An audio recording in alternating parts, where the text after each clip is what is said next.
حضرت حمزہ ایمان لے کر آئے، حضرت عمر ایمان لے کر آئے، قریش کا نمائندہ نبی کریم صلی اللہ علیہ وسلم کے پاس گیا اور وہ ناکام واپس لوٹا۔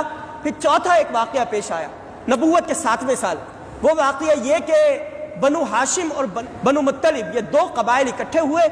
بنو ہاشم اور بنو مطلب نے آپس میں معاہدہ کیا۔ ان قبائل میں مسلمان بھی موجود تھے اور غیر مسلم اور کفار بھی موجود تھے۔ انہوں نے آپس میں یہ معاہدہ کیا کہ اگر محمد الرسول اللہ کو کسی نے تکلیف دینے کی کوشش کی تو ہم دونوں قبائل مل کر اس قبیلے کا مقابلہ کریں گے اور اس شخص کا مقابلہ کریں گے۔ یعنی دونوں قبائل اکٹھے ہوئے اور انہوں نے نبی کریم صلی اللہ علیہ وسلم اور مسلمانوں کا ساتھ دینے کی ٹھان لی۔ تو یہ چوتھا مرحلہ جب کفار قریش کو اس بات کا پتہ چلا تو کفار قریش نے ایک وادی کے اندر نبی کریم صلی اللہ علیہ وسلم کو اور بنو طالب کو اور بنو ہاشم کو، ان دونوں قبائل کو، تمام مسلمانوں کو وادی شعب ابی طالب کے اندر محصور کر دیا۔ یعنی ایک گھاٹی تھی شعب ابی طالب کہ جس میں 3 سال تک نبی کریم صلی اللہ علیہ وسلم اور بنو طالب اور بنو ہاشم، یہ دونوں قبائل اور دیگر مسلمان اس گھاٹی کے اندر اور اس وادی کے اندر محصور رہے۔ اور انہوں نے، کفار قریش نے ایک معاہدہ لکھا۔ اس معاہدے کے اندر یہ بات لکھی تھی کہ جتنے بھی کفار ہیں اور جتنے بھی قبائل ہیں وہ تمام کے تمام قبائل نہ مسلمانوں سے کسی قسم کا تعلق رکھیں گے اور نہ ہی ان کے ساتھ کسی قسم کا لین دین کا تعلق ہوگا، نہ ہی شادی بیاہ کے تعلقات ہوں گے اور نہ ہی کوئی ان کی مدد کرے گا۔ اور یہ معاہدہ لکھ کر خانہ کعبہ کی دیوار کے اوپر لٹکا دیا۔ 3 سال نبی کریم صلی اللہ علیہ وسلم اور وہ تمام افراد جنہوں نے ایمان قبول کیا اور بنو طالب اور بنو ہاشم کے لوگ شعب ابی طالب میں رہے اور اس کیفیت میں رہے کہ کھانے پینے کے لیے کوئی سامان موجود نہ تھا۔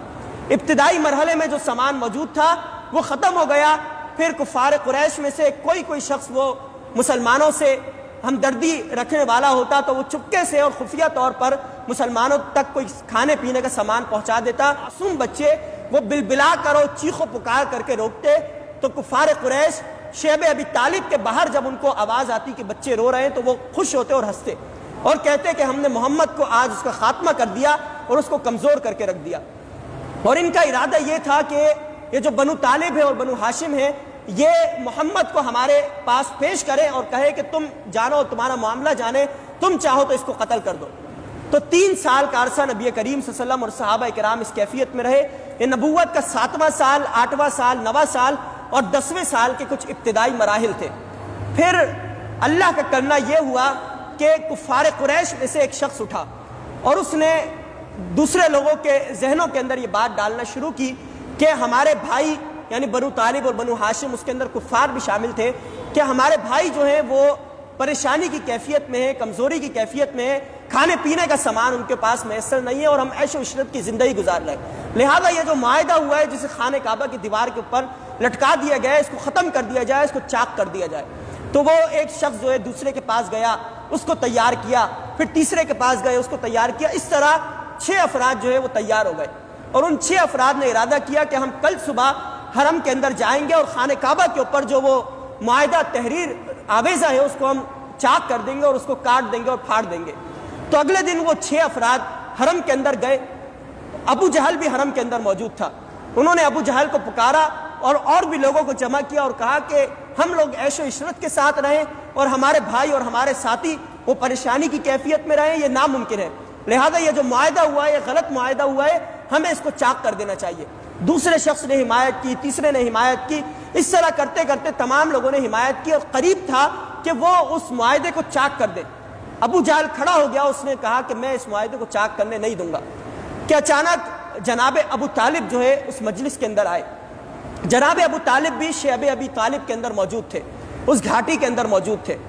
ان کو اچانک دیکھ کر ابو جہل اور دیگر حضرات وہ پریشان ہو گئے کہ یہ ابو طالب ہی کہاں سے آئے۔ ابو طالب سے پوچھا کہ ابو طالب کیسے آنا ہوا، کیا ماجرا ہے؟ تو جناب ابو طالب نے کہا کہ اللہ رب العالمین نے وحی نازل کی میرے بھتیجے پر اور اللہ رب العالمین نے میرے بھتیجے کو بتایا کہ یہ جو معاہدہ خانہ کعبہ کی دیوار کے اوپر آویزہ ہے اسے کیڑے کھا چکے ہیں اور یہ معاہدہ ختم ہو گیا۔ اب مسلمانوں کو آزادی ہے کہ وہ جس طرح چاہے رہ سکے۔ اور ابو طالب نے کہا کہ میرے بھتیجے نے یہ بات بھی کی کہ یہ نبوت کی علامات میں سے اور میرے حق ہونے کی دلیل ہے کہ میں شعب ابی طالب کی گھاٹی کے اندر موجود ہوں اور مجھے اس بات کی اطلاع پہنچا دی گئی ہے کہ اسے کیڑے کھا چکے ہیں اور صرف ایک عبارت ہے بِاسْمِکَ اللہم، کہ جس میں اللہ کا نام لکھا ہوا ہے، اس عبارت کے علاوہ ساری عبارتوں اور سارے الفاظ کو کیڑے کھا چکے۔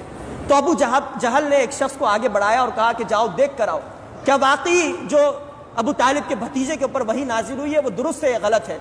تو وہ شخص آگے بڑھا، اس نے دیکھا تو واقعی وہاں پر کیڑے موجود تھے، اور بسمک اللہم کے علاوہ جتنی بھی تحریر تھی اس کو سب کیڑے ختم کر چکے تھے۔ تو مسلمان اس طرح آزاد ہوئے، اور 3 سال سے ابی طالب کی گھاٹی کے اندر محصور رہنے کے بعد مسلمان وہاں سے نکلے۔